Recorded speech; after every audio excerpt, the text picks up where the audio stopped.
سيدي يا رسول الله السلام والسلام عليك يا سيدي يا حبيب الله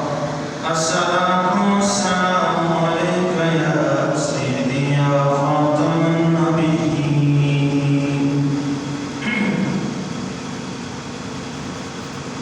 جس پاس کن ملا چلتے تیرے سونے چلتے تیرے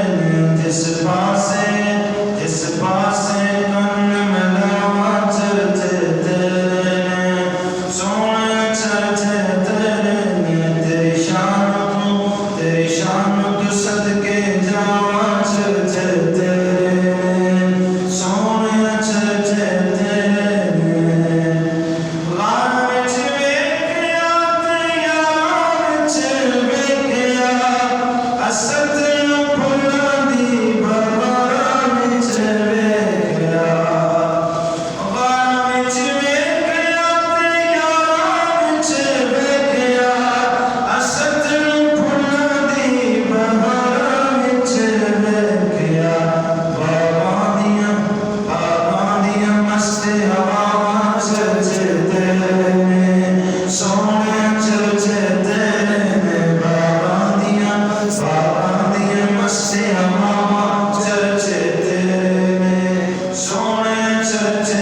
چلتے تیرے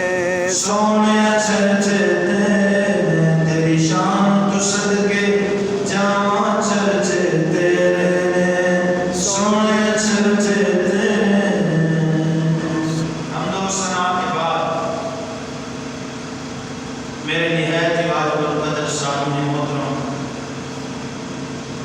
تیرے سید الطیبین والطاہرین امام المعصومین خاتم النبیین میرے اور آپ کے آقا مولا تاجدار مدینہ صلی اللہ علیہ وسلم کی ولادت جس مہینے میں ہوئی وہ ربیع الاول کا مہینہ شروع ہو چکا ہے۔ یہ ایسا برکت والا مہینہ ہے،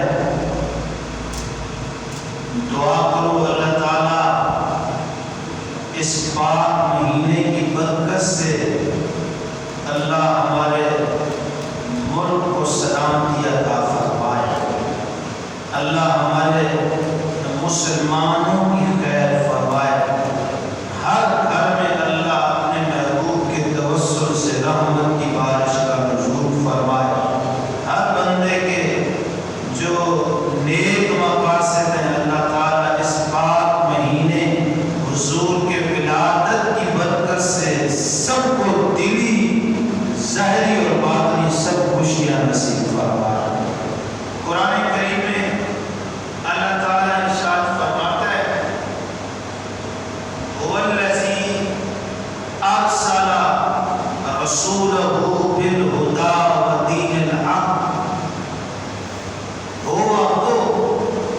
الذی جس نے ارسل بھیجا رسول اللہ صلی اللہ علیہ وسلم کو ہدایت بنا کر اور دین حق کے ساتھ بھیجا۔ یہ ایت اس بات کو ثابت کرتی ہے کہ میرا نبی ہدایت دینے والا ہے، ہدایت کا قاسم بن کے آیا ہے، کیونکہ نبی علیہ السلام کا فرمان ہے انما انا قاسم واللہ یعطی، اللہ عطا فرماتا ہے میں اس کو تقسیم فرماتا ہوں، رب دیتا ہے میں تقسیم کرتا ہوں۔ تو یہ ایت بتا رہی ہے کہ میرا نبی ہدایت کا بھی قاسم ہے، جس کے لیے رب نے ہدایت خلق کر دی اس کے لیے میرے مصطفیٰ نے تقسیم فرما دی۔ لیکن یہاں ایت سمجھے، ایت کے اندر آیا وہ الذی، وہ الذی جس نے، وہ کون ہے؟ اس نے اپنا تعارف نہیں کرایا کہ وہ کون ہے جس نے اپنے رسول کو بھیجا۔ یا تو ایت اس طرح ہوگی هو اللہ الذی، کہ وہ اللہ ہے جس نے اپنے محبوب کو بھیجا، لیکن اس ایت میں ہوگا یہ ضمیر ہے، الذی اسم موصولہ ہے۔ اب یہ چیزیں مبہم ہیں اور مبہم کو ظاہر کرنے کے لیے جب تک صلہ نہیں ہوگا یا ضمیر کا جب تک مرجع نہیں ہوگا اس وقت تک نہ ضمیر سمجھ آئے گی نہ موصول سمجھ آئے گا۔ صلے کے بغیر موصول سمجھ نہیں آتا، مرجع کے بغیر ضمیر سمجھ میں نہیں آتی۔ تو یہ ایت ثابت کر لی، سن لو، جس طرح صلے کے بغیر موصول سمجھ نہیں آتا،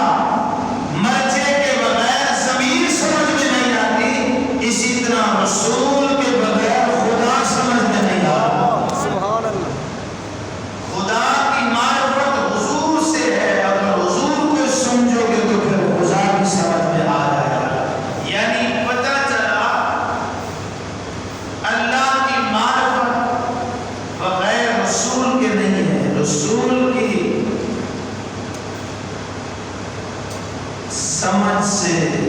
رسول کی معرفت سے خدا کی معرفت ہے۔ اب یہاں سوال یہ ہوگا،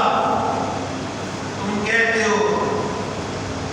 رسول کے بغیر خدا سمجھ نہیں آتا، خدا کا سمجھنا تو بڑا آسان ہے، ہر شے حضور نے فرمائی ہے رب کے وحدانیت کی دلیل ہے، ہر کائنات کا ذرہ اس کی دلیل ہے کہ یہ سارا ایک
کا کوئی بنانے والا ہے تو لامحالہ پتہ چل جائے گا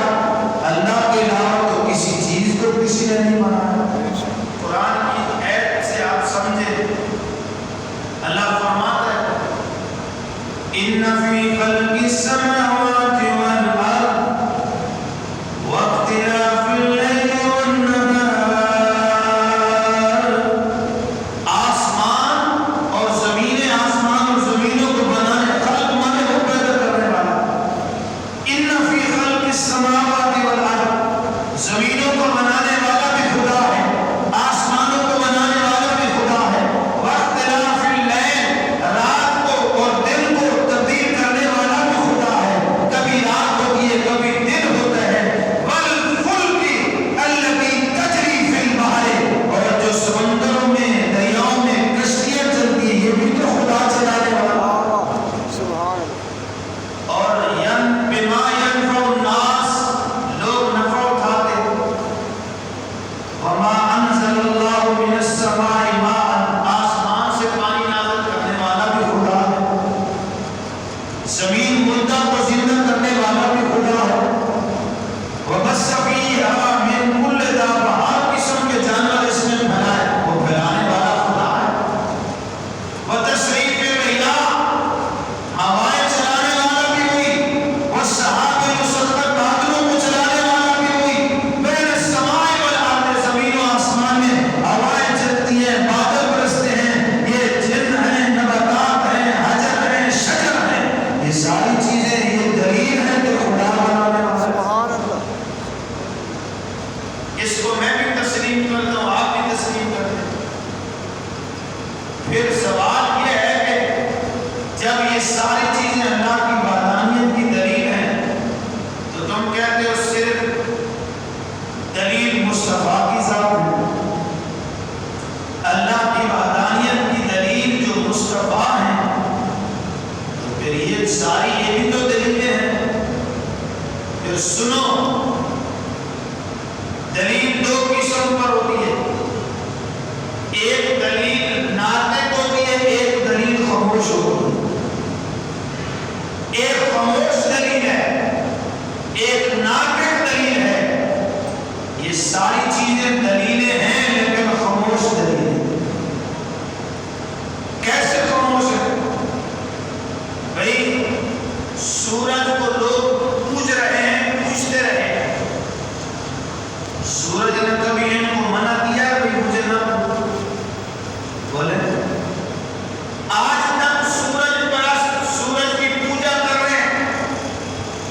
یہ سورج کبھی بولا ہے کہ او بیوقوفو مجھے نہ پوجو، میں تو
سنگرے سے اٹھا کے پہاڑوں سے مٹھی میں بند کرتا ہے، اوپر کپڑا لپیٹتا ہے اور آ کے حضور کو عرض کرتا ہے بتاؤ آپ اللہ کے سچے نبی ہیں؟ میرے مصطفیٰ فرماتے ہیں الحمدللہ میں رب کا سچا رسول ہوں۔ کہا اگر آپ سچے نبی ہیں تو بتائیں میری مٹھی میں کیا ہے، آپ بتائیں میری مٹھی میں کیا ہے۔ میرے مصطفیٰ نے فرمایا اچھا میں بتاؤں تمہاری مٹھی میں کیا ہے، یا جو تمہاری مٹھی میں ہے میرا اشارہ سمجھ کے کلمہ پڑھنے لگ جائیں۔ سبحان اللہ۔ میں بتاؤں یا مٹھی والی چیزیں بتائیں ہم کیا ہیں؟ اب آج تک لوگ پتھروں کو پوج رہے ہیں، میں پھر دوہرا رہا ہوں یہ جملہ، لیکن آج تک پتھر نہیں بولے، اپنے پوجنے والوں کو منع نہیں کیا۔ او بے وقوفوں کہ میں تو دلیل ہوں، دعوے کو پوجو خدا کو پوجو، لیکن یہی خاموش دلیل جب میرے نبی کا اشارہ ہوتا ہے ابو جہل کی بد مٹھی میں یہ کنکر کلمہ پڑھنا شروع کر دیتے ہیں۔ سبحان اللہ، نعرہ تکبیر، اللہ، نعرہ رسالت، نعرہ حیدری۔ یہ آج تک نہیں بولے لیکن حضور کا اشارہ ہوا تو ابو جہل کے ہاتھ میں حضور کا صرف اشارہ ہوا، اور میں سمجھتا ہوں میرے آقا کی انگلی کا اشارہ ہوا نے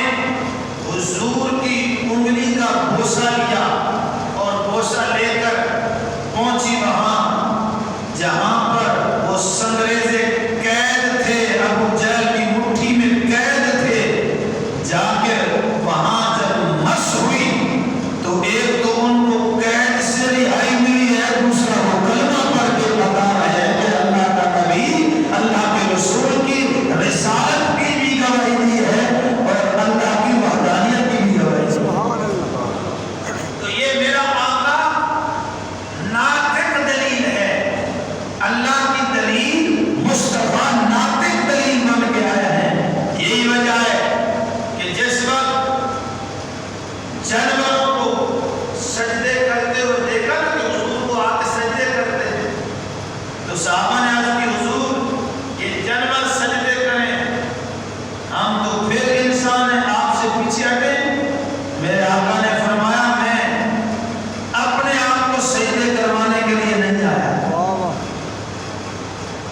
میں خود بھی خدا کو سجدہ کرتا ہوں، اے میرے غلاموں تم بھی خدا کو سجدہ کرو۔ سبحان اللہ۔ میں اپنے آپ کو سجدے کرانے کے لیے نہیں آیا، میں آیا ہوں تو مخلوق خدا کو خدا کے سامنے جھکانے آیا ہوں، اس کے آگے زمین میں بھی جھکانے آیا ہوں، تم بھی اسی کو سجدہ کرو، میں بھی خدا کو سجدہ کرتا ہوں۔ تو اس لیے میرا آقا ایسی ناطق دلیل ہے جو خاموش دلیل آتی ہے نا حضور کے چوکھٹ پہ، حضور کے قدموں میں حضور سے وابستہ ہوتی ہے، اس کو بھی قوت گویائی آ جاتی ہے، وہ بھی بولنے لگ جاتا ہے۔ سبحان اللہ۔ لیکن سنیں جانور بھی کبھی بولے، نہیں، گائے کو لوگ پوچھ رہے ہیں، گائے پرستی ہو رہی ہے، آج تک جانور بول کے کہہ دیتا تو مجھے نہ پوچھو، میں تو اس اللہ کی دلیل ہوں پر دعویٰ خدا ہے اس کو پوچھو، تو مجھے پوچھنے لگے ہو۔ گائے نے آج تک بول کے نہیں کہا، لیکن یہی جانور جب مشکل پڑتی ہے تو میرے نبی کی چوکھٹ پہ آتے ہیں، سبحان اللہ، واہ واہ، رسول اللہ کی چوکھٹ پہ آتے ہیں۔ اور ایک اونٹ تھا انوکھا، عربی ایک شخص تھا اس کا اونٹ تھا، لیکن وہ شخص جو تھا نا اس پر ظلم بڑا کرتا تھا، چارہ تھوڑا ڈالتا تھا اور گوشت زیادہ ڈالتا تھا۔ ایک دن وہ اونٹ نبی علیہ السلام کی خدمت میں چلا گیا اور جا کر حضور کو اپنے ٹکڑے سنا۔ واہ، اونٹ بول نہیں سکتے لیکن نبی کے دامن میں ہے تو وہ بول سکتے ہیں۔ حضور کی چوکھٹ میں آ کر کہنے لگا حضور میرا مالک بڑا ظالم ہے، چارہ تھوڑا ڈالتا ہے اور خدمت زیادہ لیتا ہے۔ آج لوگ مغرب کا قانون دیکھتے ہیں اور اسلام کے اندر تو جانوروں کے حقوق کی محفوظ رکھے ہوئے۔ واہ، سبحان، آج تمہاری مسلمانوں کی نظریں یورپی ممالک مغرب کی طرف لگی ہوئی ہیں، ان کے قوانین کو دیکھتے ہو، اور میرے مصطفیٰ کا جو قانون ہے، قانون خدا بندی جو مصطفیٰ نے بنایا ہے، خدا کا عطا کرتا جو اسلام ہے، جو حضور لے کر آئے تھے،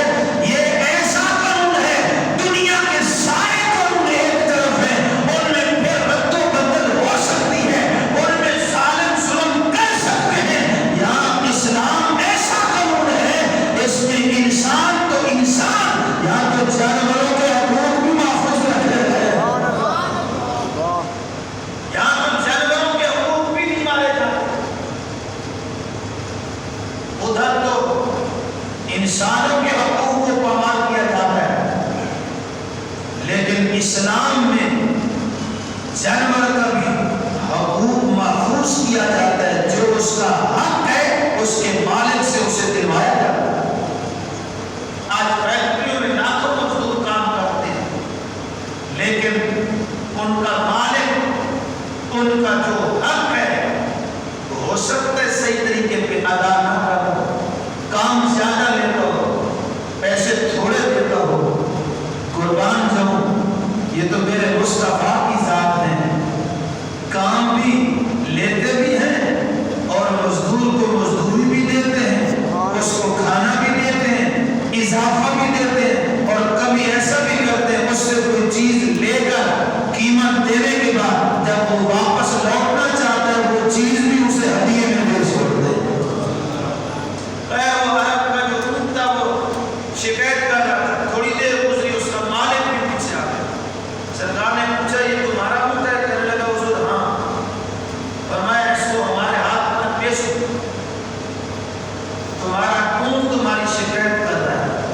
کہ تم اتنے ظالم ہو، سارا تھوڑا دیتے ہو، بہت زیادہ لاتے ہو، اگر تو اس کو رکھنا ہے تو آج کے بعد شکایت نہ آئے، نہیں تو میرے ہاتھ پر بھیج جاؤ۔ کہنے لگا حضور میرے پاس یہی اونٹ ہے اور تو ہے نہیں، اسی سے گزارا چلاتا ہوں۔ پھر میرے مصطفیٰ نے فرمایا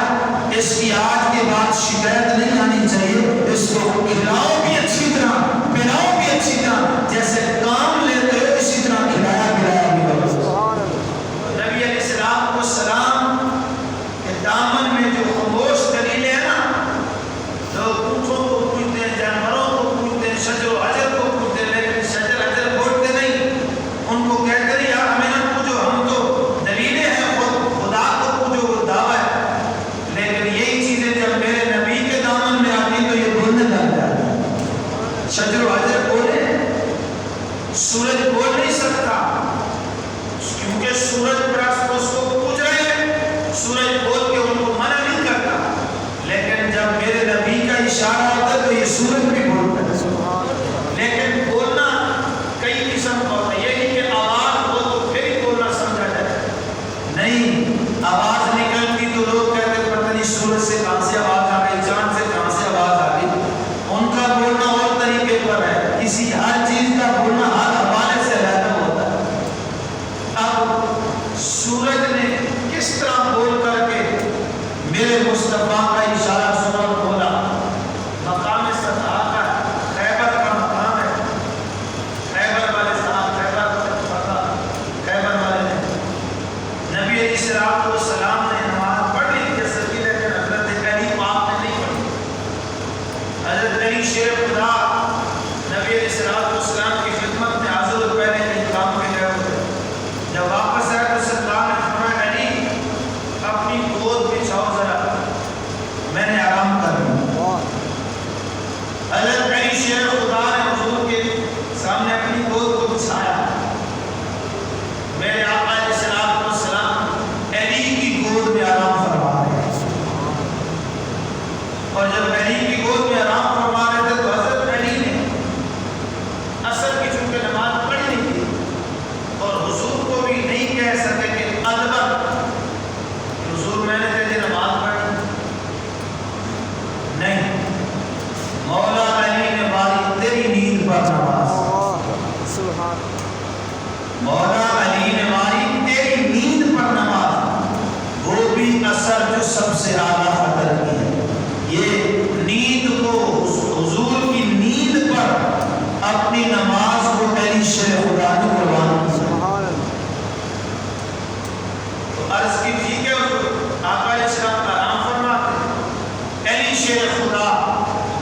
حضور کو لے کے بیٹھے، حضور سو گئے۔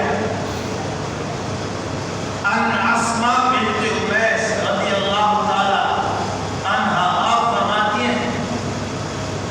میں نے دیکھا نبی علیہ السلام علی کی گود میں آرام فرما، فاوحی الیہ، اللہ نے محبوب پر وحی ڈالی، گود علی میں حضور آرام فرمائے، حضور پر وحی کا نزول ہو رہا ہے۔ اور بعض روایت میں یوں ہے کہ حضور آرام فرماتے، حضرت علی کبھی سورج کی طرف دیکھتے اور کبھی مصطفیٰ کے چہرے کو دیکھتے،